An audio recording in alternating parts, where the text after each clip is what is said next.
The deck after a battle. It smells of gunpowder, blood, and fear. The cries of the wounded mix with the creaking of the masts. There lies your friend, the one you shared rum with just last night. But the captain doesn't speak of honor or grief. He gives a command, short, ruthless, overboard. Your comrade's body flies into the water like a sack of garbage. This isn't an enemy. This is one of your own. And in this simple act lies the primary unwritten law of the pirate world, a law more important than friendship and loyalty. We will reveal why a dead friend on a ship was more dangerous than an entire enemy squadron. This was not cruelty for cruelty's sake. It was a survival protocol. Imagine a field surgeon in the heat of battle. He has no time for tears when he needs to save the living. A pirate ship was the same kind of operating room, only without sterility or hope. This is not a romantic frigate from Hollywood. It's a cramped, filthy box packed with gunpowder, disease, and desperate men.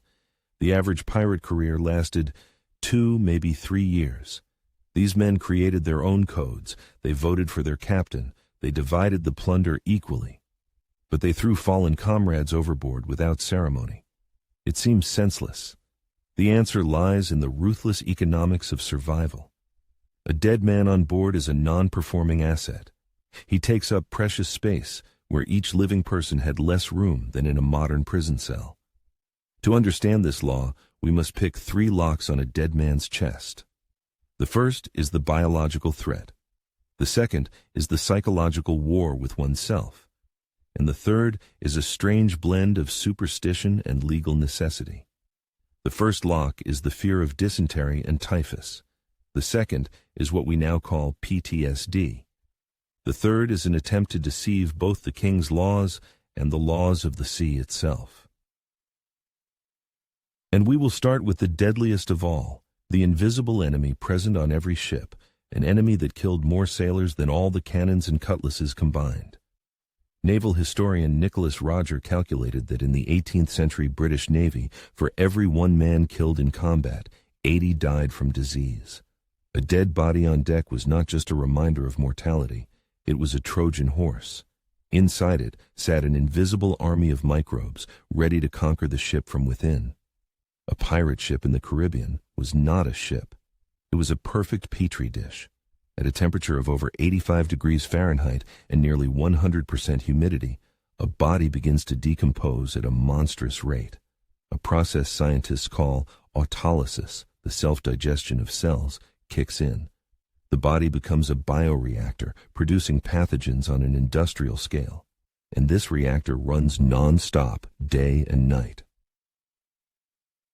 Imagine, 1 man dies from an infected wound. Within an hour, flies are transferring bacteria from his body to the barrel of salt pork and the cask of fresh water. A day later, 3 crew members are down with a fever. A week later, a third of the crew cannot get out of their bunks. The ship loses its combat readiness. It becomes a drifting coffin, easy prey for anyone who passes by.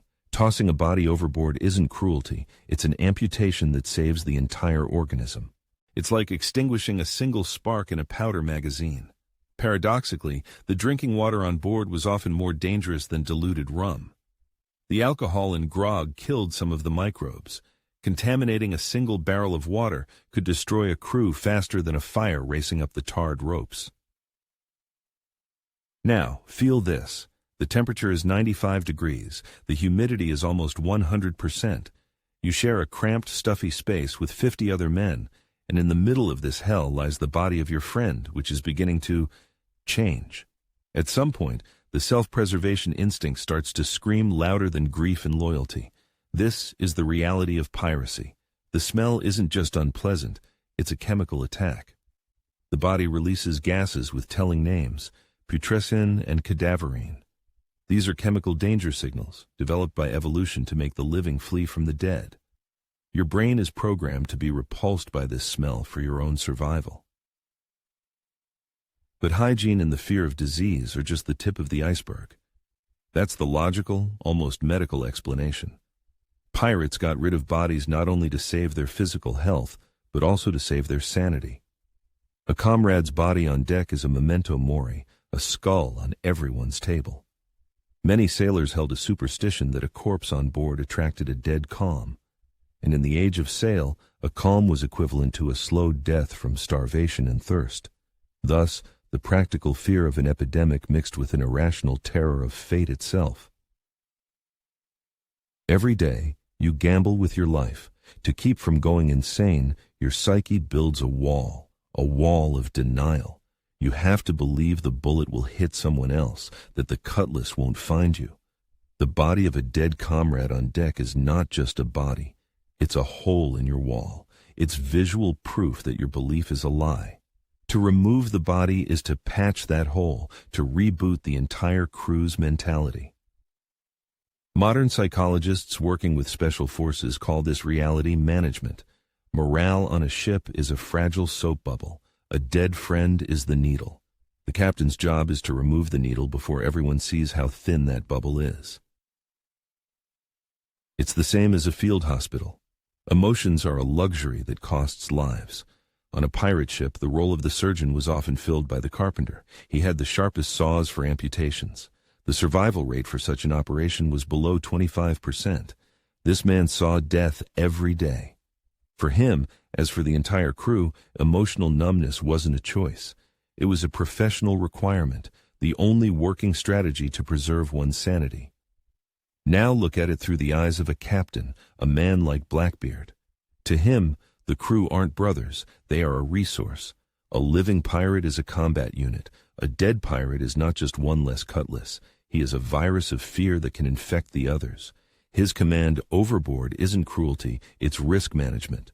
Blackbeard was a master of psychological warfare. He wove lit fuses into his beard not for combat, but for intimidation. He understood that managing fear was the key to power. For such a CEO of terror, a dead subordinate was a broken tool that needed to be immediately removed from the workspace so it wouldn't interfere with or demoralize the other workers. History knows of cases where the sight of dead comrades after a failed battle became the final straw, the detonator for a mutiny. Fear turns into anger. Anger is directed at the captain who led the crew into danger. An experienced leader knew he had to immediately shift focus from the losses to the next goal, repairs, a chase, dividing the plunder. And to do that, the main irritant had to be removed. On a pirate ship, there was a unique position, the quartermaster, the crew's representative, a union leader of sorts. By leaving bodies on deck, the captain gave the quartermaster powerful leverage. Look, men, because of his mistakes, we are taking losses. Removing the bodies meant taking that trump card away from a potential opposition. So pirates protected their bodies from disease. They protected their minds from fear. But there was a third reason, which lay in the realm of laws and beliefs. A dead body is not only a biological and psychological problem. In a lawless world, it is also evidence. And sometimes, pirates feared not only living admirals, but also dead sailors. Under international maritime law, they had the status of hostis humani generis, enemies of the human race, and a dead body on board was a signed receipt for a crime committed, a receipt that turned any capture into a death sentence. But what if the killer wasn't an enemy cannonball, but a bottle of rum in the hand of your bunkmate? There are no police on a pirate ship, no investigators. A body from a drunken brawl becomes more than just a corpse. It becomes a question. Who is to blame? How should they be judged? To avoid an internal fire that would split the crew, the subject of the dispute had to be removed. The sea asks no questions. A pirate crew is a wolf pack. Fighting over prey is normal, but if one kills another outside of the hunt, it threatens the entire pack. A smart alpha, the captain, removes the body to end the conflict. We know about pirate codes, the articles of Bartholomew Roberts or John Phillips. They detailed the division of plunder, punishments for cowardice, and compensation for injuries. But you won't find a single word about burial rituals. The reason is simple. The code was written for the living and about the living. A dead man was out of the system. He no longer had a share or perionates or privileges. He was a written-off asset. According to Roberts's code, a pirate received $800 silver for losing his right leg, a huge sum. But there was no mention of compensation for the family of the deceased. A pirate code was an employment contract for an extreme business. Once an employee was terminated, in this case killed, all company obligations to him ceased. On any ship, there was an invisible scale of superstitions. At one end was the pragmatist, for whom a dead man was just a piece of meat. At the other was the sailor who was terrified of ghosts and curses. Most of the crew fell somewhere in between. The captain had to consider everyone. And the swift disposal of the body satisfied both groups, the pragmatists, from a hygienic standpoint, and the superstitious, in terms of getting rid of an unclean presence. For some, a corpse on board attracted a calm because the spirit of the deceased held back the wind. For others, a calm was dangerous because water supplies would run out. Both came to the same conclusion: the body had to go overboard. Pragmatism and superstition worked in a perfect, albeit grim, tandem. Many believed that the soul of a person not buried in the earth would never find peace. It would wander the sea forever, clinging to the ship and bringing misfortune to the living. Therefore, paradoxically, throwing a body into the sea was not only a practical, but also a ritualistic act. It was an attempt to send the spirit far away, surrendering it to the power of the sea. For a sailor, the sea was their river Styx. Submerging the body in water was an act of handing the deceased over to the sea gods, into Davy Jones's locker.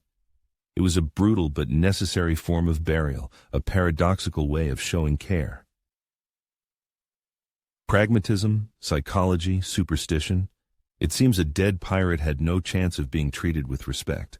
But was this always the case? Were there no instances where a code of honor and friendship proved stronger than this ruthless protocol? There were. And these rare exceptions only highlight the cruelty of the general rule. These exceptions are like flashes of lightning in a night storm. They are rare, but they show that even in the darkest souls, there was room for something besides survival. They show that the pirate world was not black and white, and it is in these gray areas that the most interesting truth lies. A common pirate was a cog in the machine, replaceable. But a captain, a quartermaster, or an experienced gunner, these were the load-bearing structures of the entire ship. Their death was not just a loss, it was critical damage to the whole enterprise. Their funerals became not an act of mourning, but a political statement, a tool for maintaining morale. Imagine a special forces unit. Losing a soldier is a tragedy, but losing a sniper or a communications specialist threatens the success of the entire mission. The value of a specialist was so high that the ritual of his send-off became an investment in the morale of the survivors. It confirmed their exceptional status. The most striking example is Bartholomew Roberts. In 1722, he was killed by grape shot to the throat. His crew was under fire from the British warship HMS Swallow. But they didn't flee. They fulfilled his last wish. They wrapped his body in the finest silks, weighed it down, and threw it into the sea so it wouldn't fall into enemy hands. It was an act of the highest respect. But it was only possible because Roberts was a legend, a symbol. At that moment, his posthumous honor was more important to the crew than their own safety. They weren't just burying their captain. They were stealing his body from a justice system that wanted to display it on a gibbet. It was their final act of defiance. Now, put yourself in the captain's shoes. Your best friend, a common sailor, has been killed in battle. But on the horizon, you see a rich merchant ship. Do you spend a precious 10 minutes on a ceremony, risking the loss of the prize? Or do you give the order overboard and full speed ahead? Your answer would reveal whether you would have survived in the golden age of piracy. This is a classic opportunity cost dilemma. The price of a 10-minute ceremony isn't just 10 minutes. It's a potential ship filled with sugar and silver, a cargo that could provide for the entire crew for a year. Honor had a price, and in the world of pirates it was almost always too high. This means the unwritten law was not absolute. It was the default setting, dictated by survival. Deviation was possible only in one case: if the symbolic value of the dead man to the crew outweighed the biological and tactical threat posed by his body. Honor was a luxury pirates could rarely afford. Every dead man on board had an unspoken return on investment. The investment of time and risk in a common sailor's funeral yielded a negative return. The investment in a legendary captain's funeral yielded a huge boost to loyalty and morale. It was a cynical but effective business calculation. This law wasn't written with ink on parchment. It arose on its own, growing out of hundreds of failed voyages and dozens of crews wiped out by disease. It wasn't an instruction handed down from above. It was the evolutionary selection of the most successful survival strategy in a closed, hostile environment, a law written in blood and salt water. And this entire complex system can be reduced to three simple, ruthless principles. First, the patient is the ship. The body is gangrene. The cure, amputation. Any source of infection, any threat to the whole organism is eliminated immediately and without hesitation. Second, feed the sharks, not your fear. A dead friend on deck breeds doubt and sows panic. A dead friend in the sea is just a story to be told over a mug of grog. Third, gold before ghosts. Survival brings plunder. Honors and rituals do not. They are permissible only when they do not jeopardize the speed, health, and morale of the crew. Now, knowing this, we face a choice. What truly moved the hand of that pirate as he threw his friend's body overboard?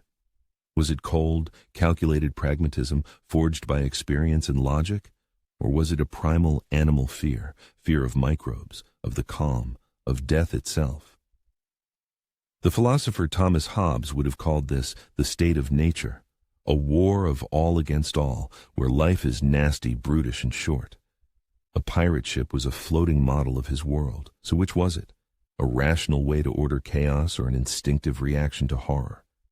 Your answer, pragmatism or fear, says a great deal. A hand tosses a coin. Not just a doubloon, but a Spanish piece of 8, the most coveted currency of the Golden Age. It spins slowly in the air. On one side, a skull, the symbol of lawlessness. On the other, the coat of arms of the Spanish crown, the symbol of the system, pragmatism and fear, death and wealth. The coin lands on its edge.